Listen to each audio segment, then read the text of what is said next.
Abbas'ımı düşmen yıkıp meydana Zeynep. Meş oxlanı pərçəm batıb əmana Zeynep. Qardaşımı yıxdı yerə qılmışa qavət. Day əl açarlar sizlərə əhli ədavət. Amada oldu sənə axır qiyamət. Ey qəm çəkən səbret gələn hicranə Zeynep. Aləm yanar Abbasımın hər bir qəmindən. Əhl-i hərəm ağlar yanar bu matəmindən. Çox hifazət eylədi öz pərçəmindən. Axırda təslim olmadı üdvanə Zeynep. Dərk eləyən vaxt səsin səbrim azaldı.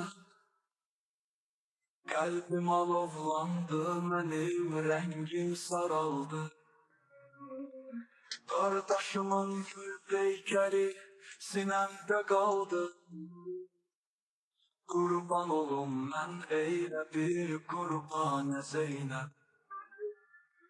Vədə verən axır gedər cümlədə gahəm. Qandan yetibdi münxəsif rövşənli mahə. Şam əhli əsla baxmadı bu sözü ahə. Döndü gözüm yaşı mənim ümmalinə Zeynep. Vədə verən axır gedər cümlədə gahə. Qandan yetibdi münxəsif rövşənli mahə. Şam əhli əsla baxmadı bu sözü ahə.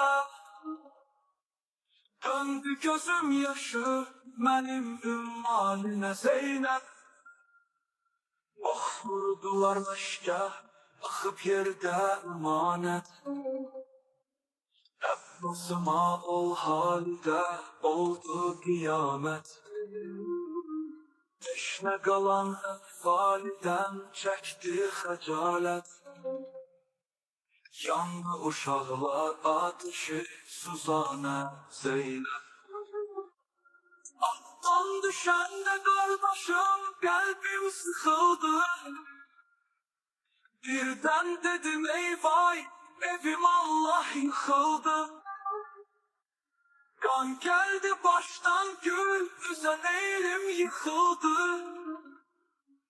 Hak müşteridir vaqiyan ol qanə Zeynep.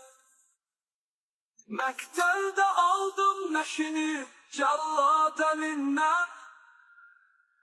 Ahunu qutardım bugün səyyad əlindən. Ey vay nəfərxanəsi bərbad əlindən. Yara vurubdu bu delşanə şanə Zeynep.